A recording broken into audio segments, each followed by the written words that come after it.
What's up everyone? Hope y'all doing well. We are back today for part 2 of our rare pattern series, and in this video we will go over some more rare patterns that have interesting Easter eggs or change the appearance of a skin drastically. As always, if you enjoy the video, don't forget to hit the like button, and with that being said, let's get into the video. At number 1, we have Galil Caution, which is a pattern-based Galil skin that has a yellow and black pattern with a caution label running through the middle of the gun, though it can move depending on the pattern of the skin.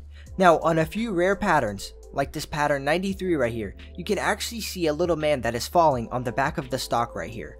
The way that the pattern sheet is laid out for this skin makes it so that you can only get this falling man drawing on the stock, handle, and barrel of the Galil. You can't get it in a centered position. It's a very obscure rare pattern, but that makes it more interesting in my opinion. Next up, we have the UMP Moonrise, which is very similar to the Glock 18 Moonrise from the previous video. It's just on a larger gun with the same art of a moonrise and a city skyline. The rare pattern here is also the same, with a star appearing on specific patterns, but unlike the Glock, you can get this star in two spots. The first one is the back position that we can see on this pattern 11, with the star being located on the rear side of the UMP. The second position is at the front of the gun, with the star appearing on the front sight, clearly visible on this pattern 32.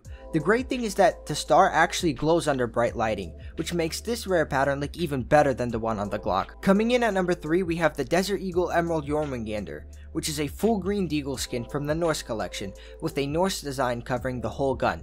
The pattern template for this skin actually has serpent heads in specific locations, so on some rare patterns, like this pattern 822, you can get a serpent head on your deagle. This is the grip position, which looks the best in my opinion, but you can actually get a serpent pretty much anywhere on the gun. It just depends on the pattern you're looking at. Moving on, we have Berries and Cherries, which is a 5.7 from the Control collection, and the skin usually has a mix of red and blue on it, depending on the pattern. Now, there are two types of rare patterns for this skin, one being Max Blue and the other being Max Red. Let's discuss the Max Blue variant first. This is pattern 73, and it's called the Berries pattern because more than 90% of the skin is covered in blue. Max Red variants are called Cherry patterns, which we can see here on pattern 60. Red will cover around 85% of the gun on Cherry patterns, with the other 15% being blue. The rare patterns for this 5.7 let you choose the dominant color of the gun, which is unique to only a handful of skins in CS2. Mount Fuji comes in at number 5, which is an MP9 skin featuring a panorama of a mountain and sun setting behind it. The rare pattern here is 441, and on the back of the gun you can actually get another sun, so there will be two suns on your MP9 instead of the typical one. It doesn't seem to be an intended rare pattern, but due to the way that the pattern is laid out, a second sun appears on the back of the gun if the main artwork is moved all the way to the right. Pretty interesting detail that differentiates the majority of Mount Fuji skins from those that have an additional sun facing the player when idling the gun.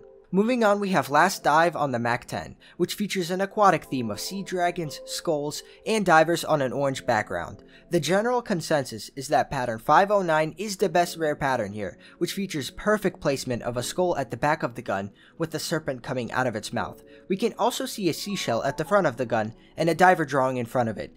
This pattern incorporates the best artwork in the best positions possible, which is why 509 is considered the best pattern on this skin. Aside from rare patterns, this skin looks excellent in CS2 lighting and is pretty slept on in general. Coming in at number 7, we have the Galil Sandstorm. This is a pattern-based skin that features a mix of purple and tan, with the majority of patterns looking pretty average honestly. However, the two rare patterns for this skin look amazing. So, the first one we will look at is the Max Purple variant. The whole gun gets this matte purple wrap with a few tiny splotches of tan throughout the gun that we can see here on this pattern 583. The second rare pattern is Max White, which has the pattern ID 555, where the gun will have no purple, only a mix of light tan and white. These rare patterns completely alter how the gun looks, and in my opinion the Max Purple variants are some of the best looking Galils available in CS2. One of the best looking rare patterns is on the Glock Grinder. Most grinder patterns have the swirl pattern throughout the gun, but on a few rare patterns, that swirl isn't visible. So as you can see here on pattern 384, we are left with a full black Glock that has a bunch of green, yellow, and orange highlights, which looks absolutely amazing in game and can't be found on any other skin in CS2. I was honestly surprised how much better these rare variants look compared to all the other patterns. They don't even look like the same skin if you compare them side by side. Next up, we have Nevermore on the P250, which features purple ravens on a deep orange background. Most patterns will have either the wings or the head of the ravens, but on a few rare patterns, such as pattern 39, you can see both ravens in clear view.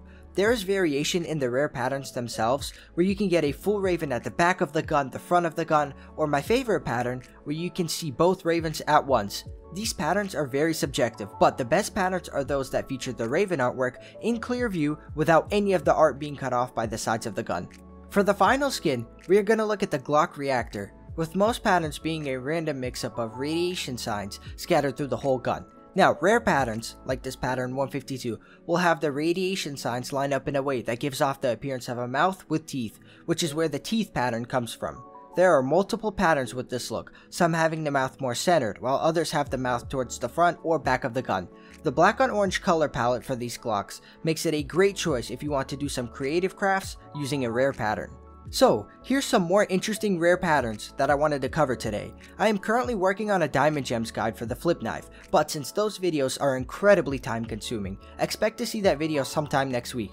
If you want a part 3 to these rare pattern videos, let me know in the comments down below, and with that being said, I hope y'all have a great rest of your day. Peace out, everyone.